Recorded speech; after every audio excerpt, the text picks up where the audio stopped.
Hello, everybody. Welcome to Body, Mind and Soul TV, where your whole health matters.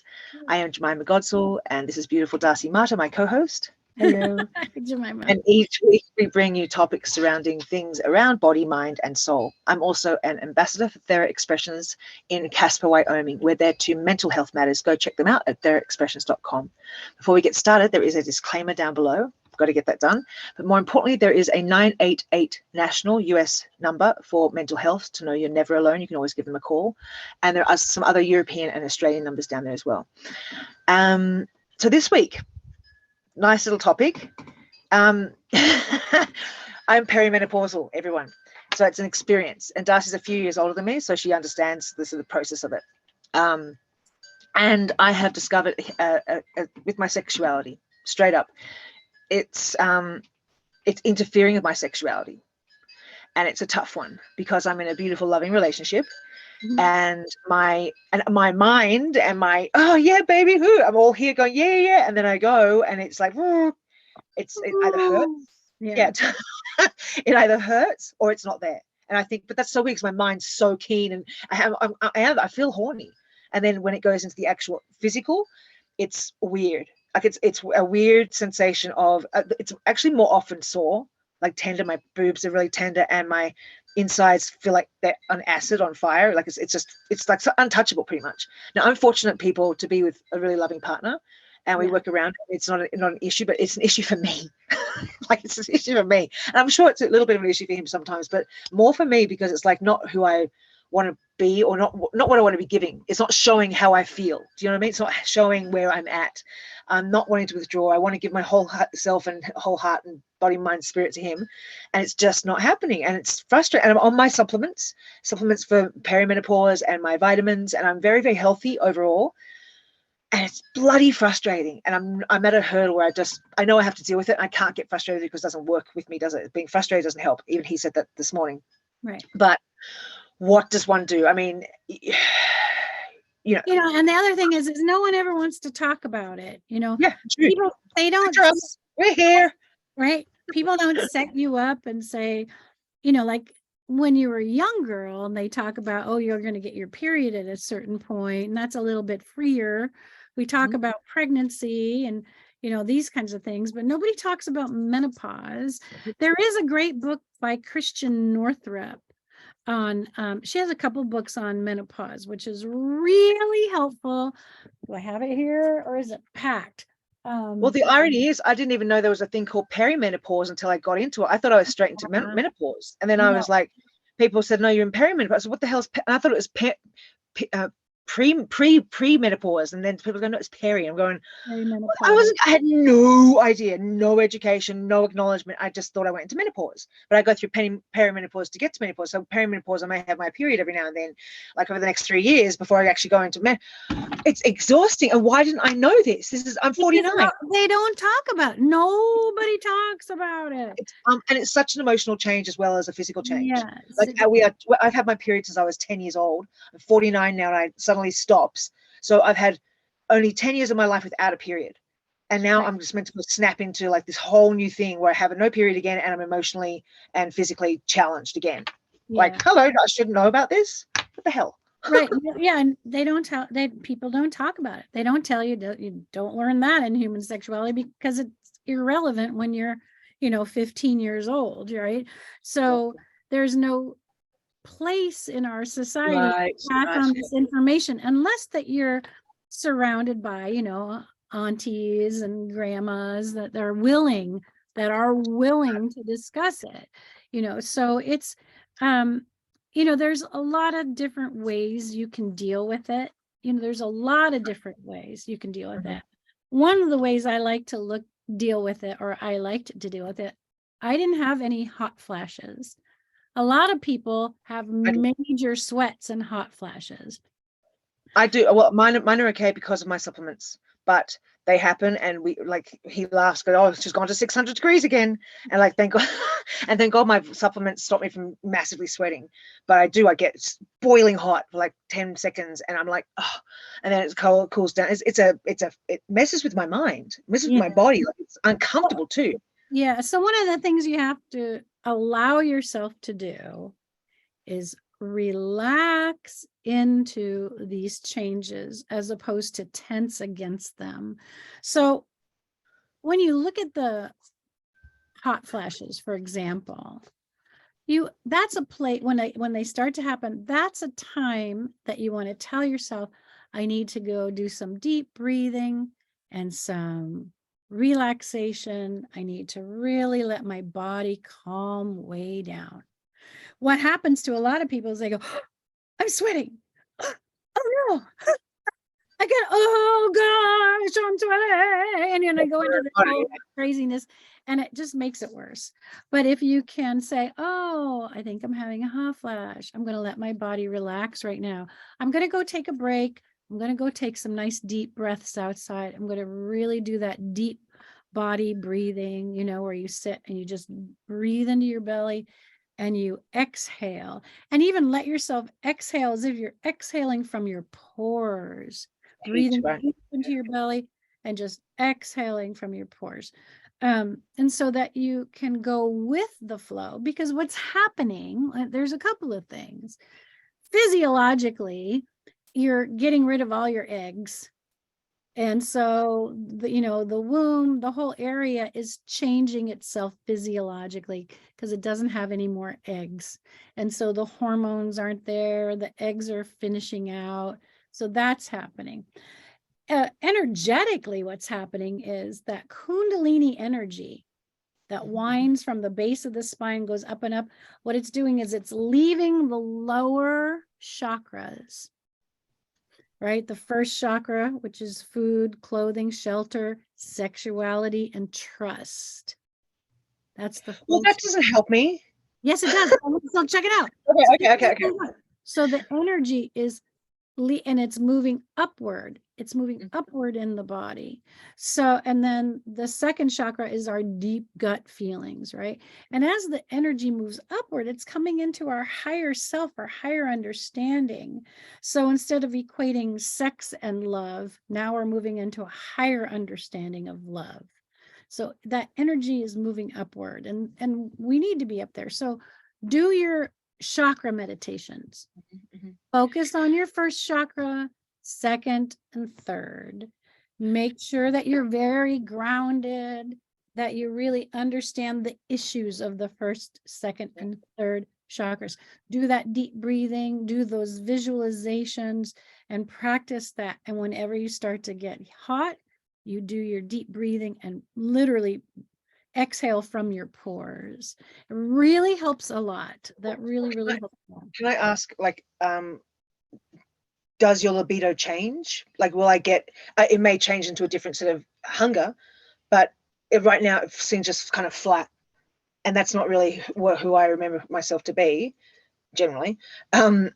So, like, does it come back in a different way? Like, I feel, you know what I mean? Like, after my pause, so I start to feel horny again in a different way, and I feel just I'm lost in my sexuality right now. I feel kind of like bleh, and it's like, that's not what I want to be. I don't want to be there. It's like, I don't know. It's just I want to know there's an end to this. There's an end to this. It's frustrating. I would look at it like your libido, your sexuality is changing. Right. So let yourself experience it change. It doesn't have to disappear. There are people who have sex until they're like in their 70s or whatever. I mean, for women, it's different for women. It's not that like, let's just go and have sex with whoever, wherever, and it's all super easy. Now it's requiring an intimacy. Right. Well, I'm fortunate there. Yeah. Very fortunate and there. It's requiring you to slow down and really experience your sexuality in a much deeper way, rather than everything being so, frantic or intense or whatever. Well, I'm really lucky my lover's older than me, because if he was younger, then we'd be having trouble, because he'd be like, he's already pretty active. Damn, my God. Okay, so with, I understand what you're saying, but the physiological side of like the hormones. I mean, there are medications that you can use, that you don't have to take the medications, that there are topical types of medications that are not hormone disruptors. You can start reading about them, talk to your physician about it. And that really can help quite a bit. Right. Because it stops the thinning of the internal walls, right? So it can plump everything up inside, which is why things have that burning, hurting kind of feeling. The walls, the lining of the uterus is getting thick. So that it's a topical medication, and you can use that, and it's not going to have the same kind of chemical effect like a pill. Right. None of that kind of thing. So yeah, talk about that. That's a lot more prevalent, used a lot more often now. It's a lot better understood. I don't agree with hormone therapy. I really, it's really telling you that your body needs you to pay attention to it in a slower, more tender, slower, more aware way. It's, sexuality becomes much more aware and intimate now, rather than, running a marathon. It's not this, not that kind of experience, but it can be a much more fulfilling experience, because you're really now connected to the person. It's not now like a yoga class. Right? It's not like that. With two, like I suffered major premenstrual tension and stress and mood up and down swings, and I knew, because it would always come at the full moon, and I sort of knew my cycle from when I was 10. It was very defined, very defined, and I flooded. So now suddenly I'm the complete opposite. But I'm not sure where my emotions are. Sometimes I go, why am I in, is this perimenopause, or is this like just the moon, or is it just me having a day? I can't work out the wave of what's happening with me emotionally, whereas before I could time it, and I go, okay, I know I'm going to be extra sensitive today, or I'd go off, and then I go, oh, that's right, it's my period coming, but now I'm out of flow, and I don't know if I'm going crazy, or or if it's the moon, or if I don't know what's happening with it. Doesn't matter what it is, but it doesn't matter what it is. It doesn't matter. The idea is that if you are feeling something emotional, acknowledge it. Wow, I'm feeling really emotional today. I have really big feelings today. I'm really feeling funky today. I don't know what I'm feeling today. I'm not really sure where I am at emotionally. Okay, that's fine. Acknowledge it, breathe into it, meditate, and don't try to control it. Don't try to label it or change it. Sometimes when we say, I'm feeling this way because I have my PMS, it's kind of a way of distancing ourselves from what we're actually feeling. Your emotions are your power. So if I say, oh, I'm really PMSing today, well, I've just kind of dismissed the value of my feelings. There's a reason that our feelings come up with our hormones. And that's so that we can take a moment to listen to ourselves. How are you feeling today? Angry, cranky, crabby, irritable? Well, you need to give yourself a little love then. A little time, a little love, a little extra tea, maybe some quiet time, go inside. The Native Americans used to do a thing where the women would go into their moon lodge. They would get to step away and go into a lodge and be with other women and just go inside. We don't have that in society.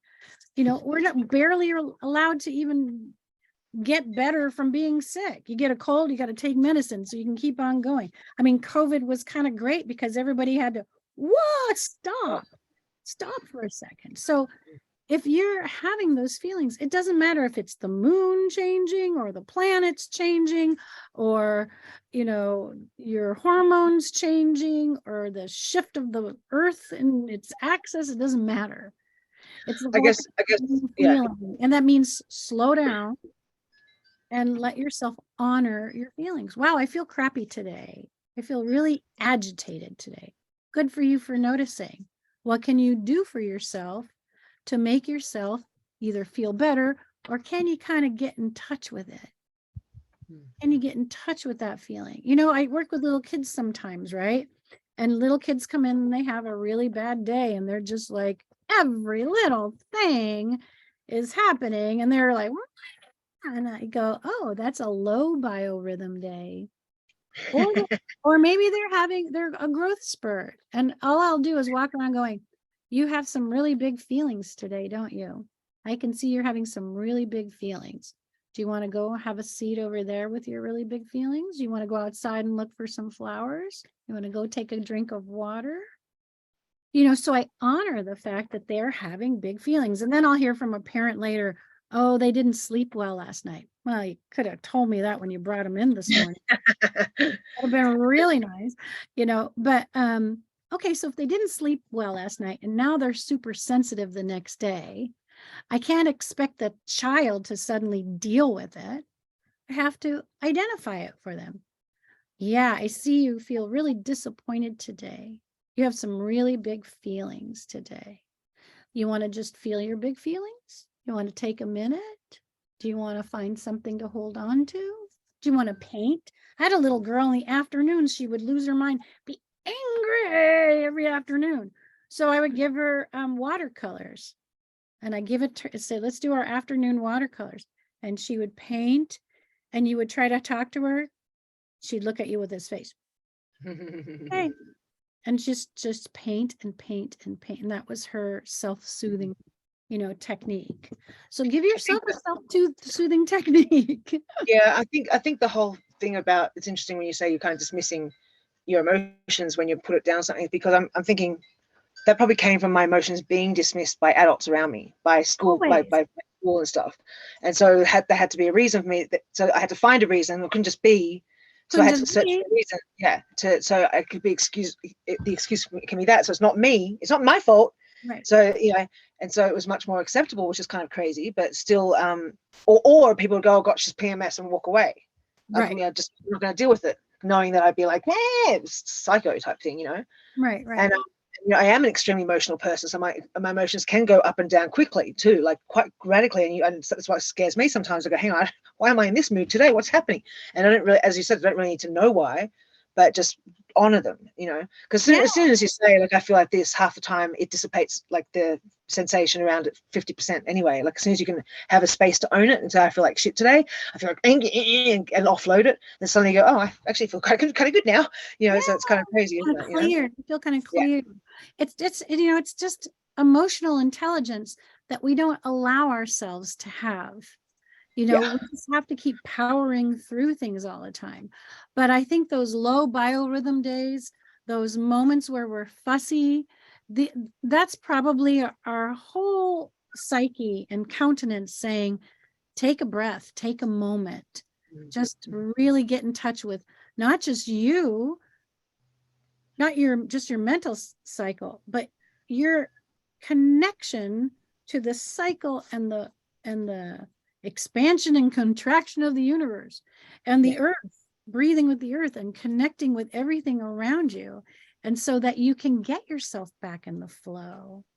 Yeah, you can't force yourself back in the flow, but you can say, it happens the same with perimenopause too. Like if I just accept that it's going through with love rather than getting frustrated like I am right now, and approach it differently, like, you know, rather than expecting me to be the same as I was before this, it sort of puts a different light on it in terms of, okay, this is a new experience. My body's changed completely, you know, and I can't have cheese and I can work it off tomorrow. It stays for a long time.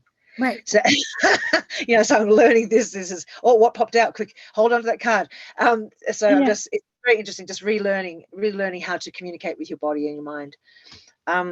What did pop out, Darcy? Let's pull a card. All right. So we have two here. Okay. We have recognition and reward. Okay. And we have rest and rejuvenation. Okay. Wow. Mm-hmm. So, so I think that's a really good understanding, and it takes practice, by the way. Yeah, everything does, takes practice. That's what the human experience is about, isn't it? We have to continue to realize we have to practice everything. Even when we get really good at something, we can continue practicing it to get even better at it. And then you'll find something new that you don't know about it. And then you can practice more. And that's the whole human experience, is that we forget we're meant to be practicing everything all the time continuously to keep on getting better or discovering new things about it. And that's the evolution of our fucking, sorry, excuse me, YouTube, of our experience here on Earth. Like it's about practicing and continuing to do that, never giving up, just keep on going. Right. So I'm using John Holland's Psychic Tarot deck, and we're going to start with number 3, which is recognition and reward. I know I need to learn more. That's a minor card. So let's see what it says. Okay, here we go. So it's a reward for a job well done is what this card represents. Okay. It's a time of recognition for a completed project, hard work, skill, expertise, and craftsmanship. These abilities are now being honored, but don't forget to also pay homage to yourself. Pat yourself on the back. You deserve it. This is important. So when we get frustrated with ourselves, we forget to say, hey, wow, I've really come a long way to be at this place I'm at right now. This card also comes forth to represent a family or a group of people coming together, all of whom are aiming and striving towards a common goal. Accept the help that's being offered. More possibilities are in the works. So be sure to lay a solid foundation from your past achievements, and this will help you be ready for your next opportunity. In addition, this card is a reminder to take care of your physical body. That's what carries your soul around in this material world. Beautiful. Thank you. Rest and rejuvenation. What a beautiful card that rest and rejuvenation is. Right. And then the one that fell on the top was material and spiritual prosperity. So these 3 cards together are all pointing us in that direction. Is to be gentle with yourself. Be gentle. Realize that change does not mean loss. Change means change. And then how we look at change and how we use the change to teach us something about ourselves, your sense of intimacy, how your body is moving in the world. So rest and rejuvenation, this card implies that a period of rest, meditation, rejuvenation, and recuperation is in order. Okay, I'll take it. It usually comes forward when you're encountering or coming out of a particularly emotional or mentally taxing experience. The number 4 means, in numerology, means foundation. So this is a time to heal, be with your soul, continue moving steadily forward. That's my birth number, 4. That's my birth number. I'm a 4 too. Are you? How weird. 31. Okay, anyway, on we go. 4. Allowing space just for your reflection is both needed and long overdue. Resting and taking moments for yourself will give you the opportunity to look at a problem or a situation instead of being in it. Look at it rather than being in it. Chance to stand back, view your life with clarity, renewed appreciation, see where changes can be made to create healthier, stronger foundation, enabling you to take the next step. So slow everything down, breathe into it, right? Find the flow by saying, I am here now. This is what this is right now. And then we talked about some intimacy exercises you can do. So you really want to go in that direction, and it's not as terrible as you think. Yeah. Well, good. I mean, I do have a different perspective because it's just, I am growing up. It's different. I'm getting older, and I'm not old. I'm just getting older, and I am changing. Like I said, my body has changed. The way I eat has to change. The way I work out has changed. And I don't mind. It's just I'm so used to the one way now, but to change the habits that I love and redefine how they work for me. How I'm going to make them work for me still with the same love I have for it. Like sex. Okay, people. Look, we're going to talk about honest things here. Please don't forget to like, share, subscribe, and don't forget down below if you need any, like, what is it? If you have any ideas, DM us, and we'll see you next week. And Peace questions out. like those too. Yeah. Questions or anything, any ideas? Go ahead. Any people want to come on and be a guest? We're open to it. All right. Bye, Darcy. Take care. Thank you, guys. See ya.